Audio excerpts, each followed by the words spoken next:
शनिवार को हमास द्वारा किए गए हमले से इजराइल कितना नाराज उसकी गवाह ये तस्वीर है, या यूं कहें कि इजराइल का गुस्सा अब फिलिस्तीन के लिए एक एक पल भारी पड़ रहा है। एक के बाद एक फिलिस्तीन की इमारतें पहले धुआं और फिर मलबे में बदलती जा रही हैं। धमाके की आवाज से पूरा फिलिस्तीन गूंज रहा है, लेकिन इन सब के बावजूद हमास ने भी इजराइल पर रॉकेट दागना बंद नहीं किया है। यरूशलेम से लेकर तेल अवीव तक हवाई हमलों के प्रति अलर्ट करने वाले सायरन बज रहे हैं। आज सुबह एक बार फिर से सायरन ने हमास के ठिकानों पर एयर स्ट्राइक की। सोमवार को इजराइल ने गाजा पट्टी पर हवाई हमले तेज कर दिए। गाजा पट्टी की सीमा पर टैंक तैनात कर दिए गए हैं ताकि इस बार घुसपैठ की कोई गुंजाइश न हो। यही नहीं, हमास के लड़ाकों की तलाश में इजरायली सैनिक दक्षिण की ओर रवाना हो गए हैं।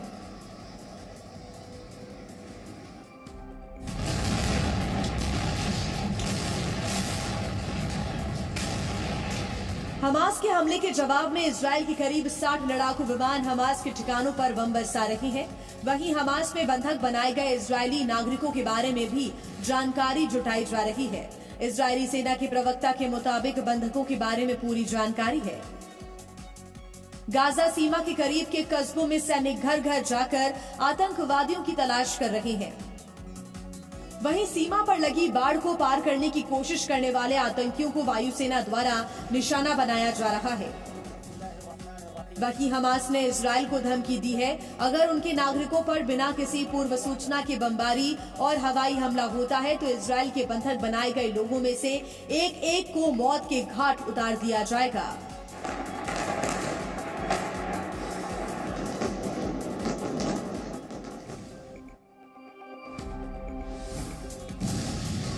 फिलिस्तीनी संगठन हमास के शनिवार को ताबड़तोड़ रॉकेट अटैक के बाद इजराइल भी अब अटैक के मूड में आ गया है और गाजा पट्टी पर इजराइल लगातार हमले कर रहा है। गाजा पट्टी में खाना, पानी, बिजली और फ्यूल की सप्लाई बंद कर दी गई है। इजराइल ने अपनी सेना को पूरी गाजा पट्टी पर कब्जे के आदेश दे दिए हैं।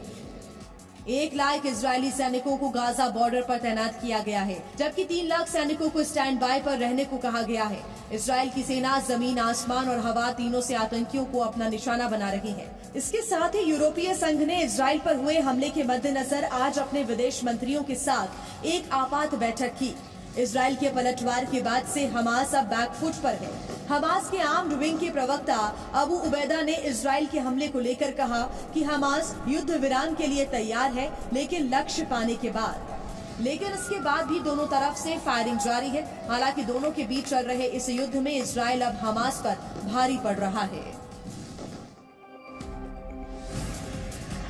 इजराइल पर हमास के हमले के बाद नेतन्याहू सरकार ने करारा पलटवार किया है। इस बीच ब्रिटेन के प्रधानमंत्री ऋषि सुनक, अमेरिका के राष्ट्रपति जो बाइडेन, फ्रांस के राष्ट्रपति, कनाडा के प्रधानमंत्री और जर्मनी के चांसलर ने हमास को लेकर बयान दिया है। अमेरिका के राष्ट्रपति जो बाइडेन ने हमास के हमले को ISIS के हमले जैसा बताया है। ब्रिटेन के PM ऋषि सुनक ने कहा कि हमास के लोग न तो चरमपंथी हैं और न ही फ्रीडम फाइटर्स हैं, वो सिर्फ आतंकवादी हैं। मैं बिना किसी किंतु परंतु के इजराइल के साथ खड़ा हूँ। वहीं अमेरिका ने ईरान को युद्ध में शामिल न होने की चेतावनी दी है। अमेरिका के शीर्ष जनरल ने ईरान को इजराइल हमास युद्ध में शामिल न होने की चेतावनी देते हुए कहा कि वो नहीं चाहते कि संघर्ष और अधिक बढ़े। जनरल चार्ल्स क्यू ब्राउन ने कहा कि इजराइल के पास एक विमान वाहक पोत की अमेरिकी तैनात का उद्देश्य इजराइल के लिए समर्थन का मजबूत संदेश है।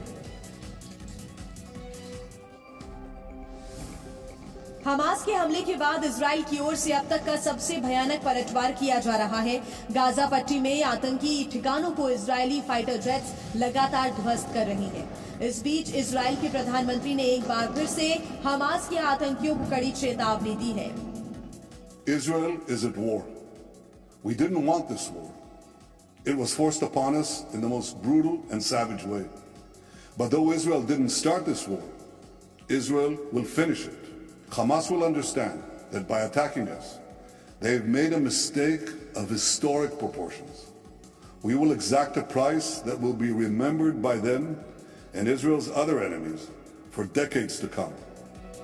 इसके साथ ही नेतन्याहू ने कहा कि हमने अभी शुरुआत की है। हमास को निस्तनाबूद करने में इजराइल कोई कोर कसर बाकी नहीं रखेगा। इजरायली सेना की कार्रवाई ऐसी होगी जिससे आने वाले दिनों में मध्य पूर्व का पूरा भौगोलिक नक्शा बदल जाएगा।